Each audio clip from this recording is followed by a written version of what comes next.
So next up, we have Mir Sadat. He is a naval intel officer. He is the Director of Defense Policy and Strategy at the National Security Council, where he leads defense and space intra-agency coordination. He was trained as a professor from the West Coast. He was also the advisor for Charlie Wilson's War and the Kite Runner, and he did 3 tours in Afghanistan, which prepared him well for his current job. Please make Mir Sadat feel very welcome. Thank you. Thank you, Jen. Good morning. So having been to Afghanistan, I'm adequately prepared for the turf wars of space. Let me start out with that it's a great honor to be with all of you today. This is a community that's always open to new ideas. And special thanks to Chris Carberry and for the invitation and the National Academy of Sciences for hosting this event. And to all of you who have gathered here, all these great minds, innovators, pioneers, and people who break all kinds of barriers, whether they are the sound barriers to the glass ceilings. And Guy being from the ivory tower, I decided that maybe getting a little bit more operational would get me closer to my subject matter. So I was speaking with Janet in the back room, and she shared with me a story about her granddaughter, which I thought to be very inspirational. So I'm going to share a little bit of my daughter with you. She's 10 years old.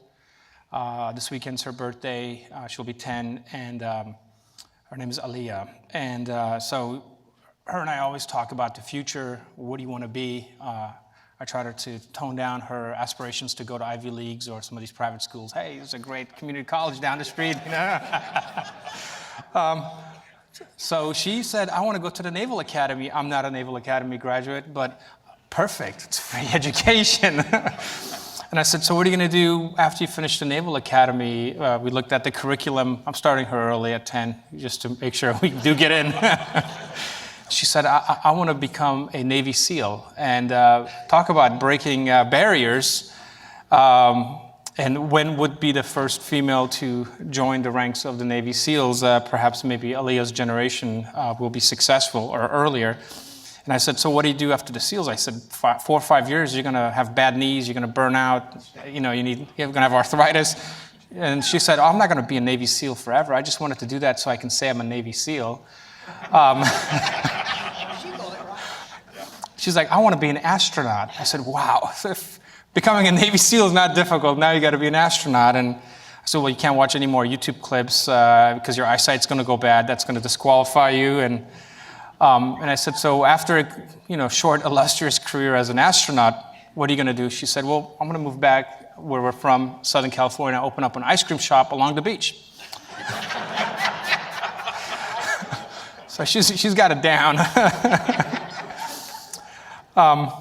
So when I was drafting my remarks, I wanted to tie together some of the efforts that you're leading with some of the experiences I've had with what we are doing in the administration. And when I researched the significance of this week, it was amazing to think about that 64 years ago to yesterday, 8 countries got together, led by the Soviet Union, and signed something called the Warsaw Pact. It's been 55 years or so, 1955 when this was signed. And how much time and distance have we put behind that era? And the creeping back of potentially that sort of bipolarity or multiple polarities in our global system. But we think of that as a vestige of World War II, a realignment of sort of the magnets into different spheres, right? Back then, I was a young kid living in West Germany at the time. My father was a diplomat, and life was very easy. You knew who your friends were, you knew who didn't want to be your friend. And I remember my father going to cocktail parties, avoiding certain circles because he was verboten to have discussions with those people. And the conventional threat we faced, right? And all of that was becoming favorable for us when the Berlin Wall went down and a new global international system, a new global order was coming into play in the 1990s. I remember being a young man back then and hearing about the New World Order. We were trying to bring and integrate countries that we thought were detractors from what we considered sort of the progressive way of looking at the world, Russia and China, so that they would not disrupt this system. And I think things were progressing pretty well in that effort until the attacks of September 11th, 2001, which marked a dramatic shift from that priority. And the global community that we were trying to foster, the global governance structures that we were building, and of course the global market that we were tying together changed forever post 9/11, in which not a country but a non-state actor with very little means could leverage what we call in the military asymmetric warfare to cause global and political and, most importantly, economic instability that would forever change the way we look at our future and who our friends are and who our enemies are, and up until today.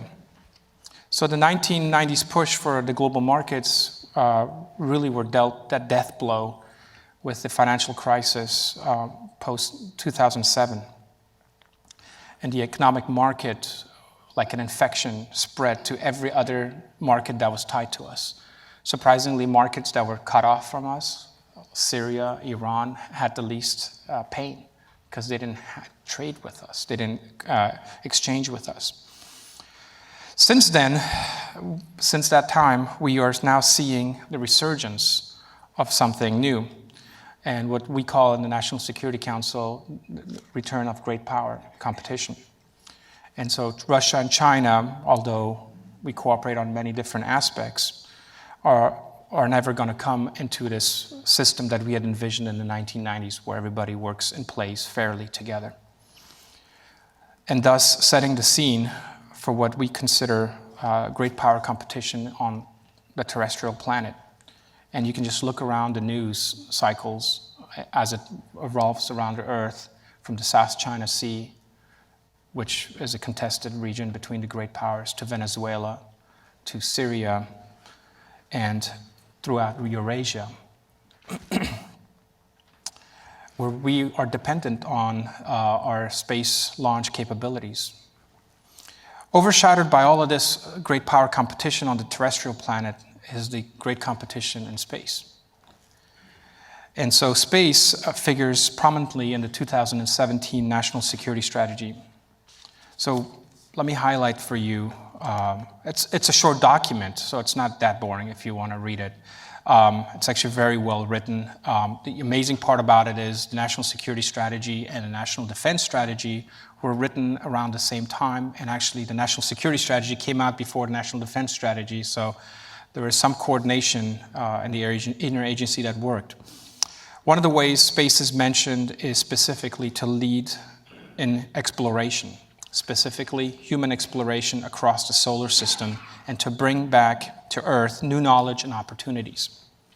This involves increasing public and private partnerships and promoting ventures beyond low Earth orbit with allies and partners. 2 months ago, if you were following space news, 2 months ago during the 5th meeting of the National Space Council, led by Vice President Pence, he declared that 2028 is not soon enough to go back to the moon.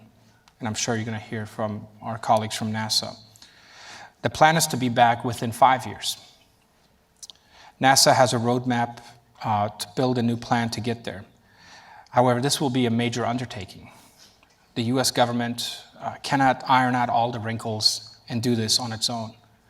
We depend on civil and commercial ingenuity and scientific minds to help us get there. It's hard for us to imagine how this peaceful scientific endeavor now is also becoming part of the great power competition, but it is. So it is not the US, the United States, that has evolved space into what we call now the warfighting domain, or the US that has began the weaponization of space.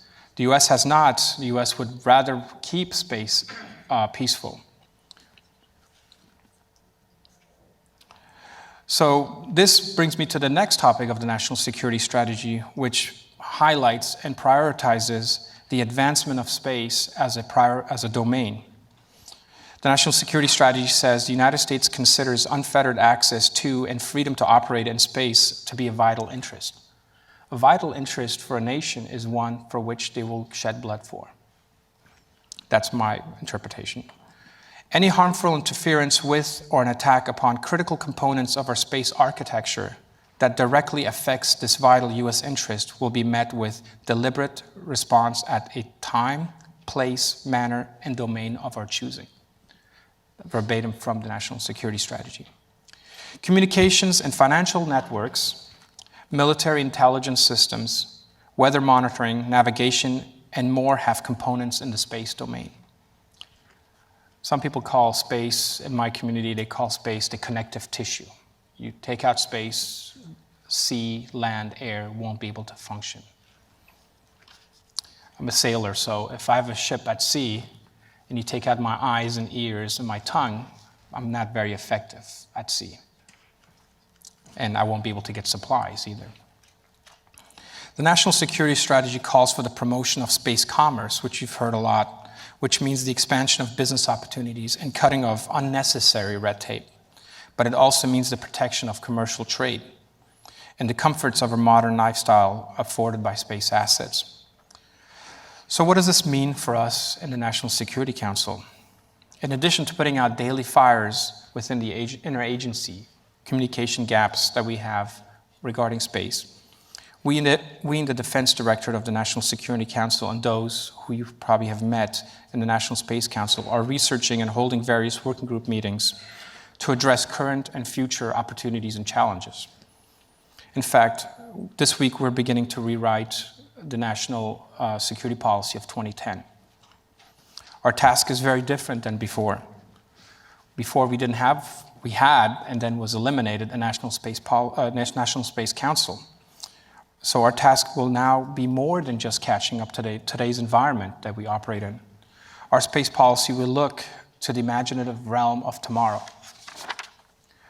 Among some of the things that I've researched and found to be of interest to be in our new national space policy, and I'm looking for great ideas, so if you have them, please let me know, include, of course, the revitalization of human spaceflight, commercial space and civil space to encompass space access, satellite data access, analytics, habitats and space stations, tourism, and beyond LEO guidelines.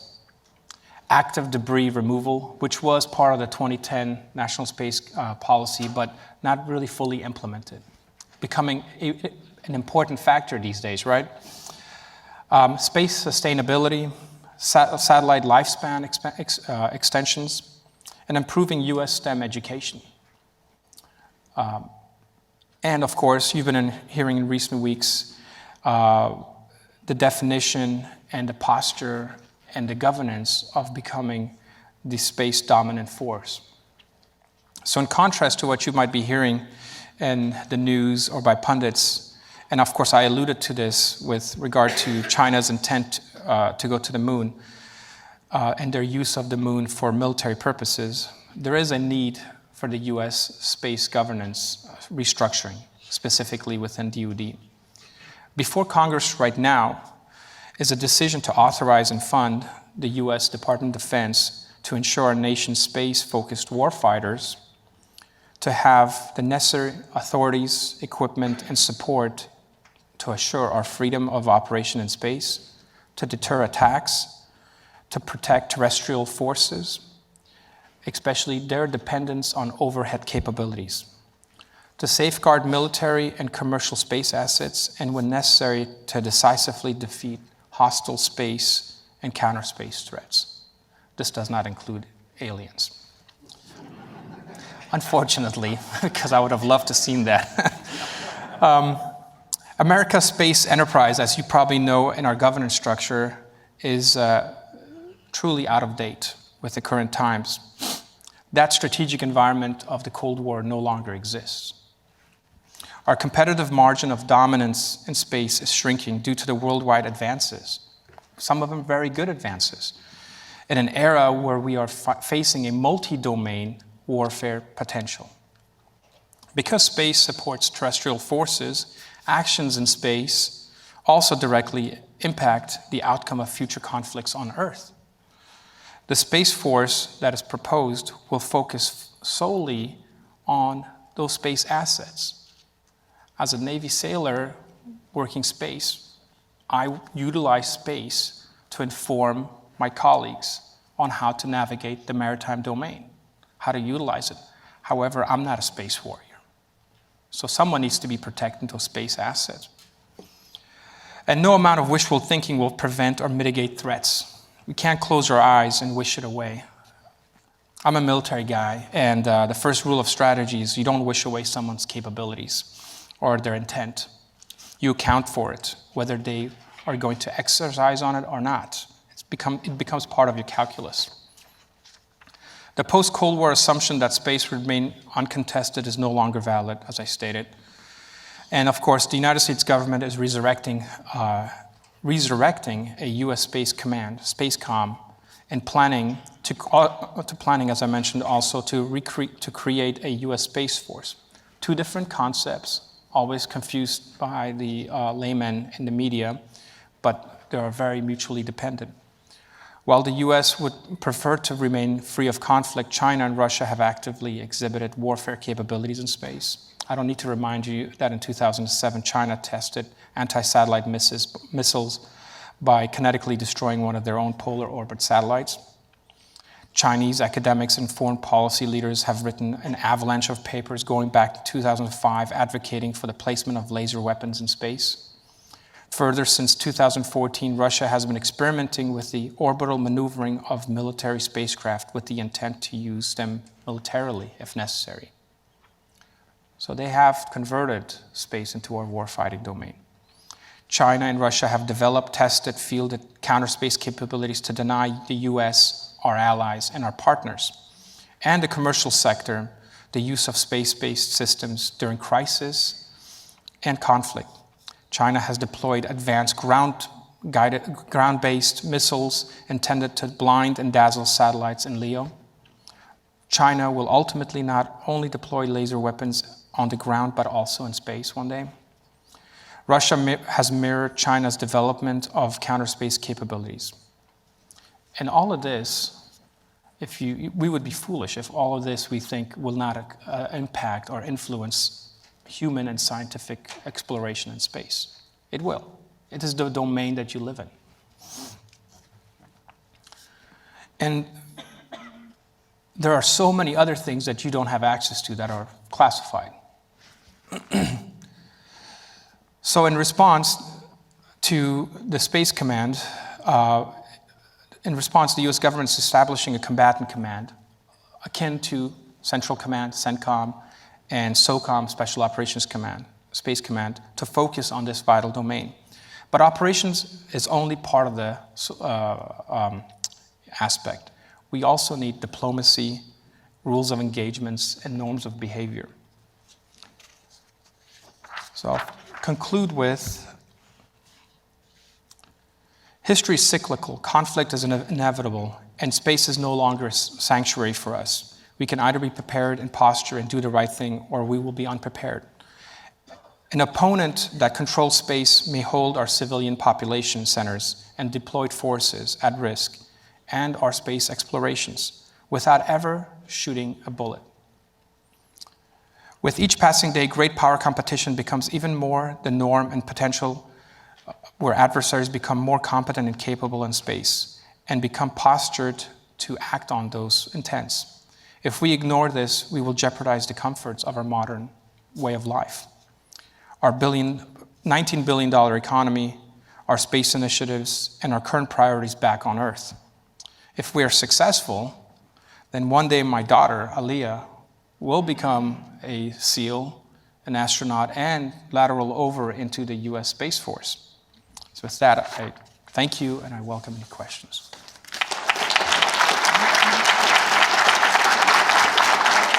Thank you. Did you tell her the part that your daughter also wants to have an ice cream shop? Yes. So, along with being an astronaut and a Navy SEAL, she'll also get an ice cream shop, which is really the most beautiful things that I think happen when we engage those children. So thank you very much for your time and everything. We're going to prepare for our next panel. Are you here with us for a while Yes. today?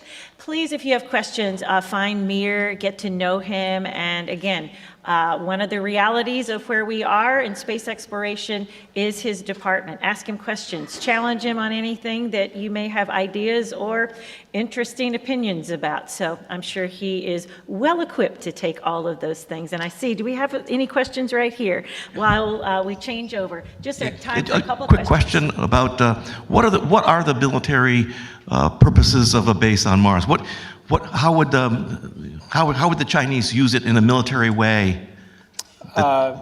So they've been planning for the moon, not necessarily Mars yet. So there's different aspects that they could leverage.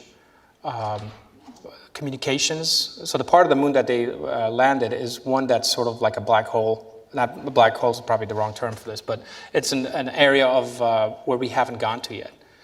Their capability of actually going there and setting up communication back hasn't been done before. So there's a great staging area should conflict come into play, and it would give them a sort of a leg up. Question over there? Jerry Sanders, NASA. You talked a lot about assets in space. Obviously, resources, lunar, whatever, asteroidal, have a commercial interest with respect to access and ownership and such. Do you see that being part of also national security in terms of being able to secure resources and have rights associated with those, for U.S. companies and such? Yes, so there's a big difference between the way we have our capital systems, our market works, and the way, for example, China works, right? So we have commercial sector, which is different than the military, and sometimes commercial doesn't want to deal with us because of what they do. When it gets to China, it's almost one and the same. So when you do go into a conflict scenario, what happens? Are those legitimate targets for you to hit? And would our systems be hit? So this is something that, if you think about the 1980s and Ronald Reagan and the airline indemnification, if conflict happens and our systems get hit, what would be our response? So these are things that we're working through right now, and I don't have an answer for you, but we are looking at it and we're working at that because we want to protect. We want to protect our civilian and commercial assets in space, just like we protect civilians on a battlefield. So that it's the same sort of concept. Guys, I am going to keep us to, I see your question, I want you to find Mir, but we've got to keep a little bit on schedule here, and I've got somebody fantastic. Give him another big round of applause. Thank you so much for being here.